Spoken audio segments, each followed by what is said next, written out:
नमस्कार, हमारे खास कार्यक्रम में आपका स्वागत है। मैं हूं आपके साथ विजेंद्र। आज चर्चा करेंगे सियासी दंगल, किसका होगा मंगल। दरअसल आगामी चुनाव के मद्देनजर छत्तीसगढ़ में सियासी जलसों का दौर शुरू हो गया है। बीजेपी और कांग्रेस दोनों दल पूरी तरह से चुनावी मोड में आ चुके हैं। बीजेपी में प्रदेश के नेताओं के साथ ही केंद्रीय नेताओं और मंत्रियों के दौरे लगातार जारी हैं। इसी सिलसिले में बीजेपी के राष्ट्रीय अध्यक्ष जेपी नड्डा की बड़ी जनसभा बिलासपुर में हुई। कांग्रेस का दावा है कि बीजेपी के केंद्रीय नेताओं के दौरे से कोई फर्क नहीं पड़ेगा। दूसरी तरफ बीजेपी का कहना है कि इससे बीजेपी कार्यकर्ताओं में उत्साह का संचार हुआ है, जिसका फायदा चुनाव में मिलेगा। देखिए रिपोर्ट। छत्तीसगढ़ में बीजेपी, कांग्रेस समेत तमाम राजनीतिक दल चुनावी मोड में आ गए हैं। कांग्रेस में जहां प्रदेश प्रभारी Kumari Selja, PCC chief Mohan Markam, CM Bhupesh Baghel कमान संभाले हुए हैं। लगातार संभागीय सम्मेलन के साथ ही अब बूथ चलो अभियान के माध्यम से प्रदेश भर में कांग्रेस संगठन के तमाम नेता और मंत्रियों का दौरा चल रहा है। वहीं बीजेपी में प्रदेश प्रभारी ओम माथुर, क्षेत्रीय संगठन मंत्री अजय जामवाल, प्रदेश अध्यक्ष अरुण साव, पूर्व सीएम डॉक्टर रमन सिंह के अलावा केंद्रीय नेताओं और मंत्रियों की सभाएं हो रही हैं।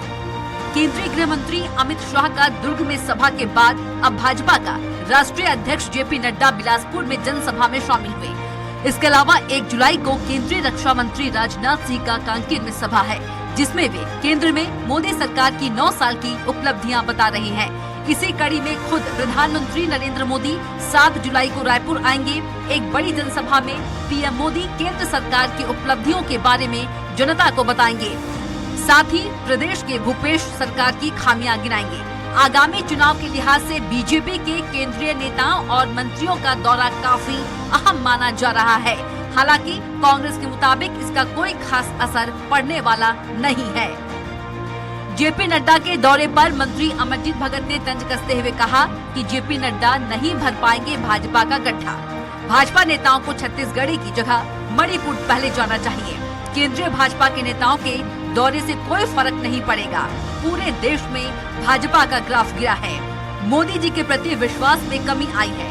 मणिपुर किस प्रकार की स्थिति में है, कोई नेता नहीं जा रहे। इनको मणिपुर जाना चाहिए, लेकिन छत्तीसगढ़ आ रहे हैं।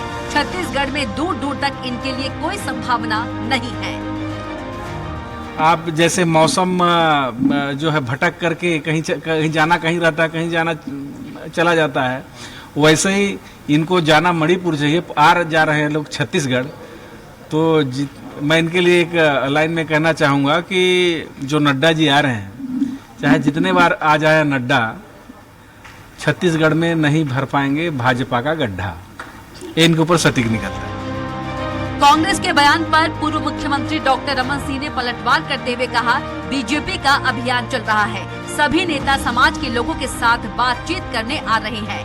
9 साल की उपलब्धियों की बात कर रहे हैं। 10 सालों तक कांग्रेस ने गड्ढा खोद कर रखा था। प्रदेश में कांग्रेस की सरकार कुछ किया नहीं। अस्पताल नहीं बनी, सड़क नहीं बनी, विकास नहीं हुआ। जनता पूछ रही, घोषणा पत्र का क्या हुआ, शराबबंदी का क्या हुआ, विकास के काम अधूरे पड़े हैं। यही इनकी उपलब्धि है, इसलिए ये ऐसा बयान दे रहे हैं। जनता अब सवाल कर रही है, जनता पूछ रही है तुम्हारे जन घोषणा पत्र का क्या हुआ। भूपेश जी बड़े बड़े वादे करके सत्ता में आए थे, क्या हुआ शराबबंदी का, बेरोजगारी भत्ता का, क्या हुआ विकास के उन कामों का जो आज अधूरे पड़े हैं। ये सड़कों में गड्ढे ही गड्ढे दिख रहे हैं। ये इनकी उपलब्धि है। इनके पास कहने को कुछ नहीं है। बहरहाल छत्तीसगढ़ में चुनावी जलसों और सभाओं का दौर शुरू हो गया है। बीजेपी जहां केंद्र की मोदी सरकार की उपलब्धियों का बखान कर रही है, वहीं कांग्रेस भूपेश सरकार की विकास योजनाओं को आधार बना रही है। अब देखना दिलचस्प होगा कि जनता मोदी सरकार के 9 साल की उपलब्धियों पर मुहर लगाती है या भूपेश सरकार को अपना सिरमौर बनाती है। रायपुर से स्वराज एक्सप्रेस के लिए दिलीप साहू की रिपोर्ट। इस मुद्दे पर चर्चा करने के लिए हमारे साथ मौजूद है खास मेहमान सुनील चौधरी, हमारे साथ हैं बीजेपी नेता, हमारे साथ हैं अमित श्रीवास्तव, कांग्रेस प्रवक्ता गंगेश द्विवेदी जी हमारे साथ हैं, वरिष्ठ पत्रकार। आप तीनों का बहुत बहुत स्वागत है चर्चा में। मेरा पहला सवाल अमित भाई आपसे है। अमरजीत भगत कह रहे हैं कि मोदी जी के प्रति जनता का विश्वास कम हुआ है। तो अगर विश्वास कम हुआ है तो 11 में से 9 सीटें लोकसभा की बीजेपी ने कैसे जीत ली?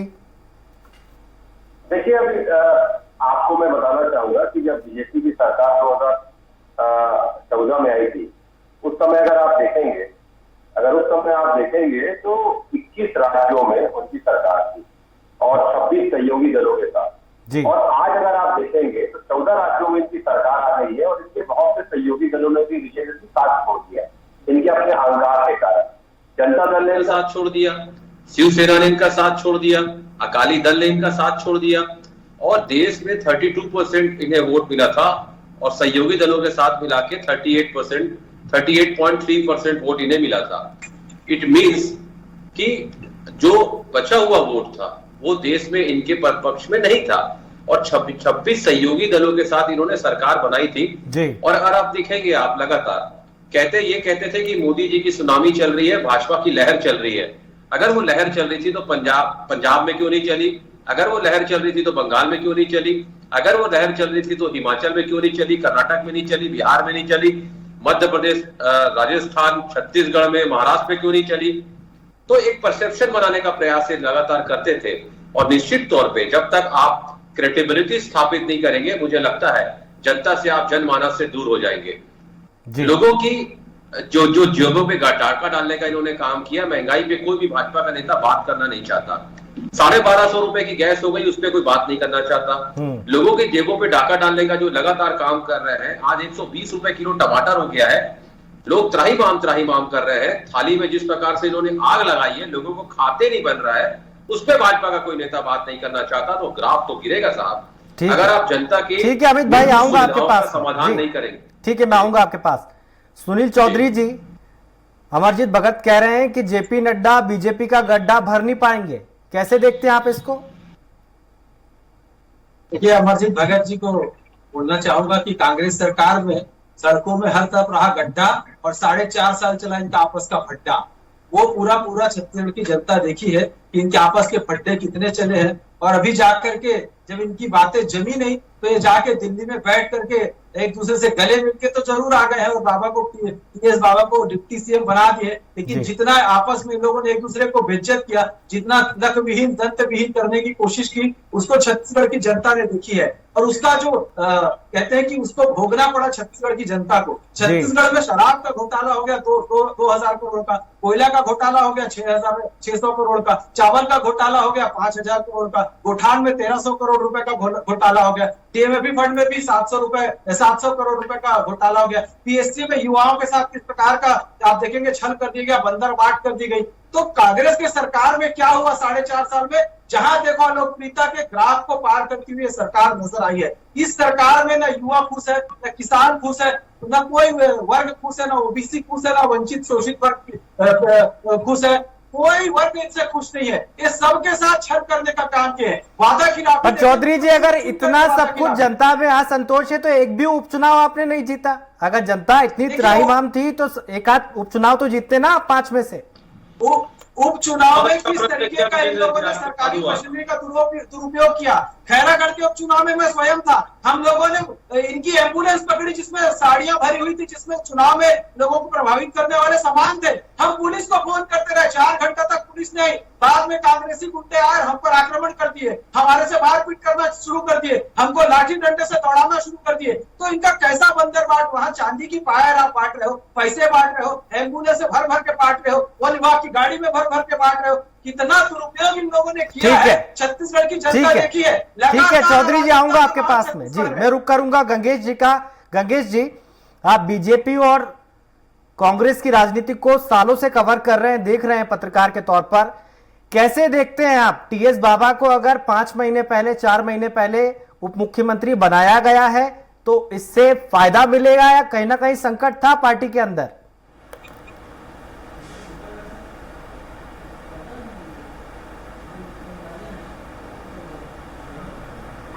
गंगेश जी, आगे गंगेश जी, आप मुझे सुन पा रहे हैं? नेटवर्क पे बताओ। ठीक है, कनेक्शन दुरुस्त करते हैं, तब तक मैं अमित भाई के पास जाता हूं फिर से। अमित भाई, आपने नया उप मुख्यमंत्री दिया है, पहली बार एक उप मुख्यमंत्री मिला है आपके स्टेट को। बीजेपी कह रही है कि झुंझुना पकड़ा दिया आपने टीएस बाबा को, वो तो चुनाव भी नहीं लड़ने वाले थे, उनके मन में तो ये चल रहा था कि मैं चुनाव नहीं लड़ूंगा।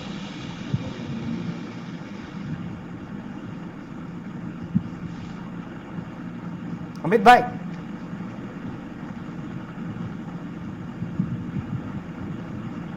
चौधरी जी, क्या आप मुझे सुन पा रहे हैं? जी मैं जी चौधरी जी, आपकी पार्टी कह रही है कि 4 महीने पहले झुंझुना पकड़ा दिया टीएस बाबा को, और लेकिन कांग्रेस तो कह रही है हम सबको साथ लेकर चलते हैं, आपकी पार्टी जैसा सिस्टम हमारे यहाँ नहीं है। ये टीएस बाबा की क्या स्थिति थी, 4.5 साल में कितना उनको बेइज्जती का सामना करना पड़ा, ये पूरे सब लोग जानते हैं। वो इस्तीफा दे दें कि भाग से, और इस्तीफा देकर के उन्होंने लिखा कि 8 लाख लोगों के मकान नहीं बन पा रहे थे। तो क्या कांग्रेस पार्टी अब स्वीकार कर रही थी कि उन्होंने जो आरोप लगाए थे उसको कांग्रेस पार्टी स्वीकार कर रही है क्या? और क्या परिस्थितियां बन गई? क्या माननीय मुख्यमंत्री भूपेश बघेल जी के चेहरे पर अब कांग्रेस को भरोसा नहीं रहा? क्या मुख्यमंत्री अलोकप्रिय हो गए हैं, जिस पर भ्रष्टाचार के आरोप लगे हैं, उससे क्या इस पर नजर नहीं आता छत्तीसगढ़ की जनता को? मैं ये कहता हूँ शराबबंदी का आपने प्रमुखता से वादा आऊंगा अमित भाई आपके पास, शराबबंदी की तारीख बताएं, आप शराबबंदी की तारीख बता दें, किस तारीख को आप शराबबंदी करने वाले हैं? अनियमित कर्मचारी संविदा कर्मचारी को नियमितीकरण का वादा बाबा करके आए थे, वो घोषणा पत्र समिति के चेयरमैन थे, उन्होंने घोषणा पत्र बनाया, ये सारा घोषणा पत्र है। एक एक विषय पर हम चाहे तो बात कर सकते हैं। मैं पूछना चाहता हूं कि बताए बाबा, अगर वो उप मुख्यमंत्री बन के आए हैं, किसी दबाव में आए हैं या किसी भ्रम में आए हैं, या उनको कहीं ना कहीं किसी प्रकार से सेटल करने की कोशिश की गई है, तो वो सच बताए कि वो जो आरोप लगाए थे वो सही थे कि थे। उन्होंने कहा था चुनाव लड़ने का मन नहीं है, उन्होंने बहुत सारी बातें कही थी। उनके विभाग में स्वास्थ्य विभाग की जो योजनाएं हैं उसको नगरीय प्रशासन संचालित करने लग गया था। तो इस प्रकार से बाबा के जिस प्रकार से घोर अपमान हुआ है, और बाबा भी देखेंगे आपकी वो स्वीकार करके आए, लेकिन मन से वो स्वीकार नहीं कर पा रहे होंगे, वो भूल नहीं पा रहे होंगे। ठीक है, अपमान उनका छत्तीसगढ़ में हुआ है। ठीक है अमित भाई, आपके पास आते हुए आप कह रहे हैं कि हम सबको साथ लेकर चलते हैं। जिस मंत्री ने एक मंत्रालय छोड़ दिया कि नहीं मैं मेरे पास सिर्फ हेल्थ रखूंगा, पंचायती राज नहीं रखूंगा, आपने 4 महीने पहले उनको डिप्टी सीएम बना दिया, आपको लगता है इससे फायदा होगा आपकी पार्टी को सरगुजा में? देखिए विजेंद्र जी, सबसे पहले मैं आपके प्रश्नों का जवाब दूंगा, लेकिन उसके पहले भाजपा के सम्मानित प्रवक्ता मेरे मित्र ने जो प्रश्न उठाए हैं, अभी इन्होंने कहा कि भूपेश बघेल जी को भरोसा नहीं है इसलिए इन्होंने दूसरा डिप्टी सीएम बना दिया। तो उत्तर प्रदेश में इनको योगी जी पे भरोसा नहीं है क्या? वहां पर इन्होंने डिप्टी सीएम बना के रखा है। यही तो इनका असली चाल चरित्र चेहरा जो जनता के समक्ष अब आ चुका है कि एक प्रदेश में इनका कुछ कहते हैं, करते कुछ है, और बाहर उसका विरोध करते हैं।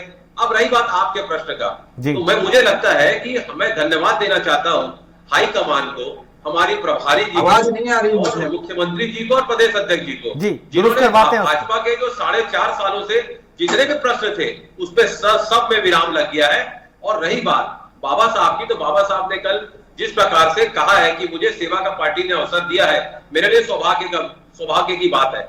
मतलब एक चीज समझिए, जय वीरू की दोस्ती से भाजपा परेशान है, और लगातार विजेंद्र जी बनने वाला खुश, बनाने वाला खुश, जनता खुश, हमारे जैसे कार्यकर्ता खुश, बीजेपी के पेट पे मरोड़ क्यों हो रहा है मुझे समझ में नहीं आता। इनकी कहते हैं ना, जब से बाबा साहब डिप्टी सीएम बने हैं, मुझे लगता है बीजेपी के पूरे कैंप में मायूसी छा गई है, मातम छा गया है। ऐसा क्या है मुझे समझ में नहीं आता, ये बेहतर होगा सुरेश भाई बताएं।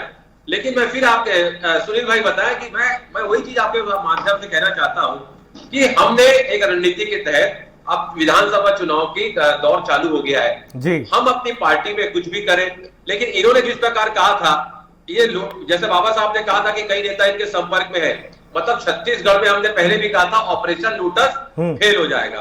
और हम पहले भी कहते थे विजेंद्र भाई, तारे टूट भी जाए तो जमीन पे नहीं गिरा करते, और गिरते हैं लाख दरिया समुंदर में, कभी समुंदर दरिया में नहीं गिरा करते। क्या बात है, क्या बात।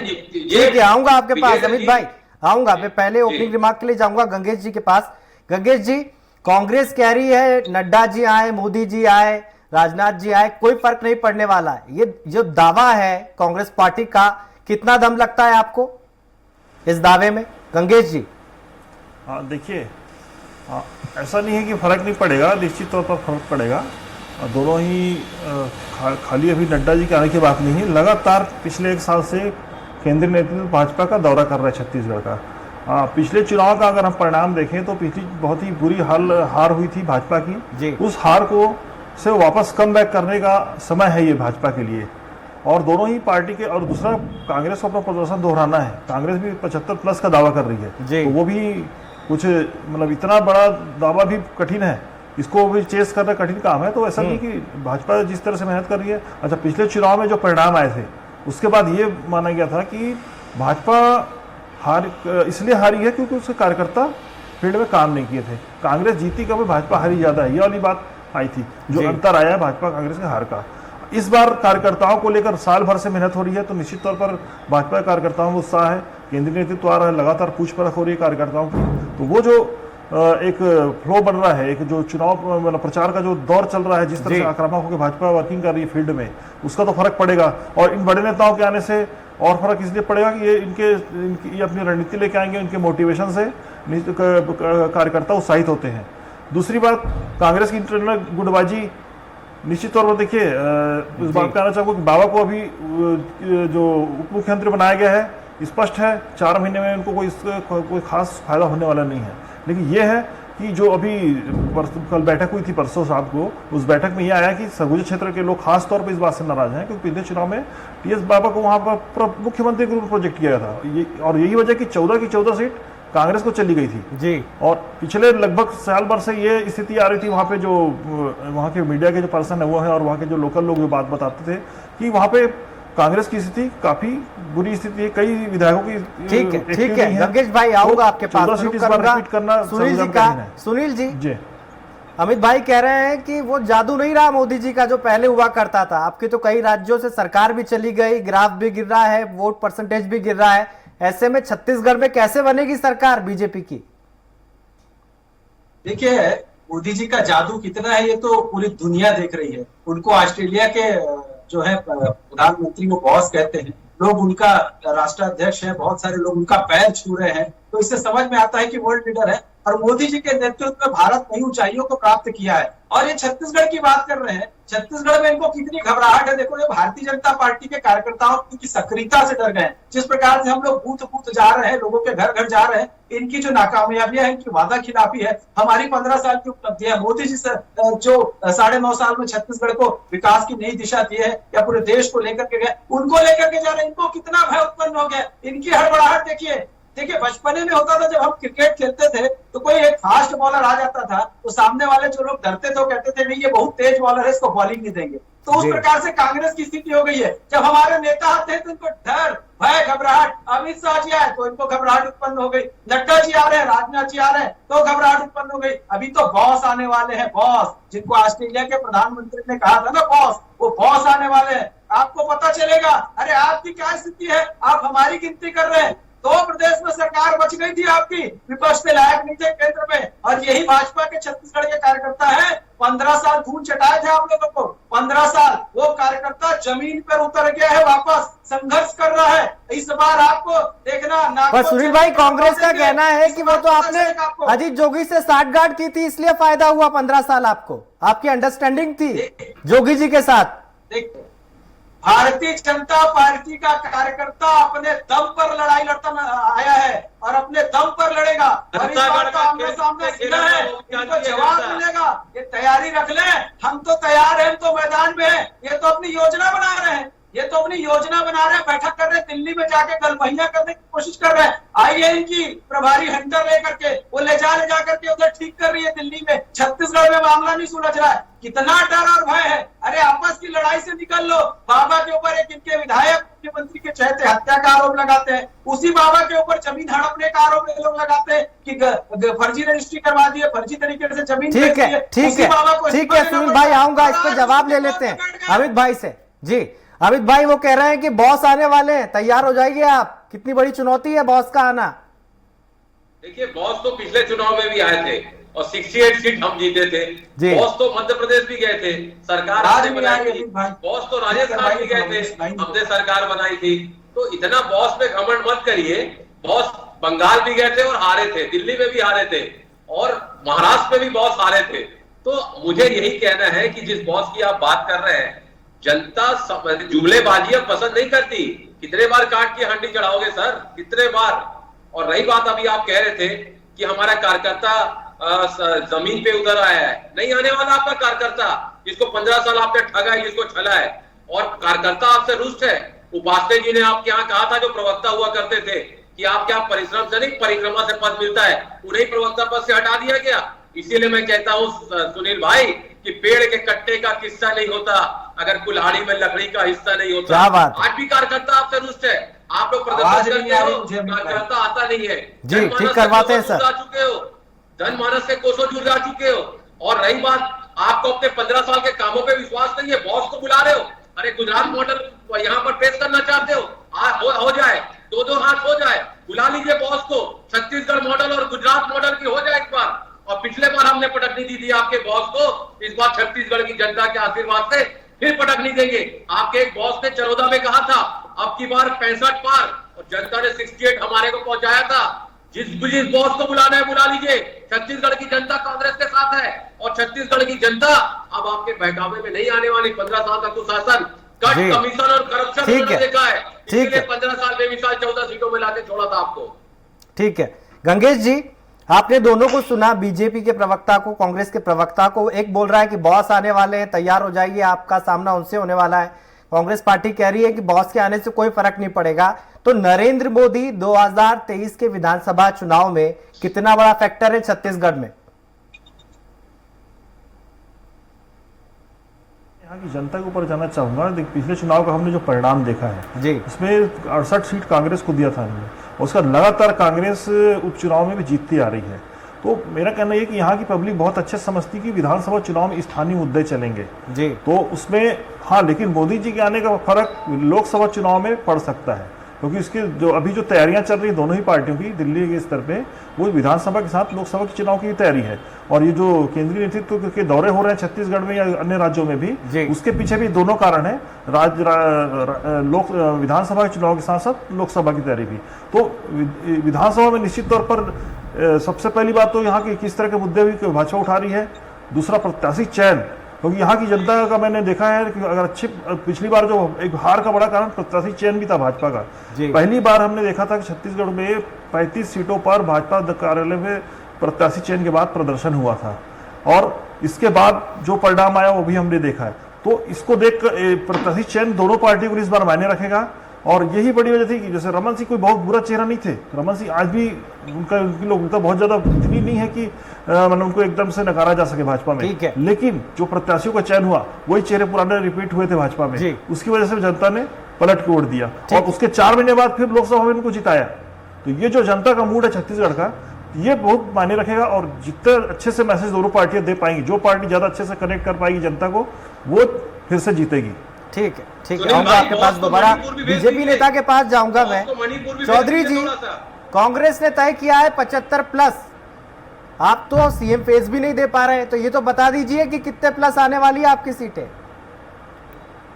देखिए, मुख्यमंत्री पर तो कांग्रेस खुद भरोसा नहीं कर पा रही है। वो तो खुद कह रहे हैं, उनकी प्रभारी शैलजा जी कह रही है कि सामूहिक नेतृत्व में चुनाव लड़ेंगे, हमारा कोई चेहरा नहीं होगा। तो इससे बड़ा दुर्भाग्य क्या होगा किसी प्रदेश के मुखिया के लिए कि कोई चेहरा नहीं है। तो छत्तीसगढ़ में दुर्गति कांग्रेस की उनको स्पष्ट नजर आ रहा है। सारे सर्वे में नजर आ रहा है कि इनकी हार है, और भारतीय जनता पार्टी का कार्यकर्ता एकजुटता से लड़ रहा है। भारतीय जनता पार्टी का कार्यकर्ता सड़क पर है, भारतीय जनता पार्टी का कार्यकर्ता एक घर तक के है। इनकी पूरी बातों को लेकर के जा रहे वादा खिलाफी कुशासन, इनका अपराध का गढ़ बनाने वाले, भ्रष्टाचार का गढ़ बनाने वाले, लोगों को लूटने वाले, कर्ज में डालने वाले इस सरकार की पूरी पोल पट्टी भारतीय जनता पार्टी का कार्यकर्ता के घर में जाकर के बोल रहा है हम पूर्ण बहुमत के साथ सरकार में आएंगे। कांग्रेस का वजूद सरकार से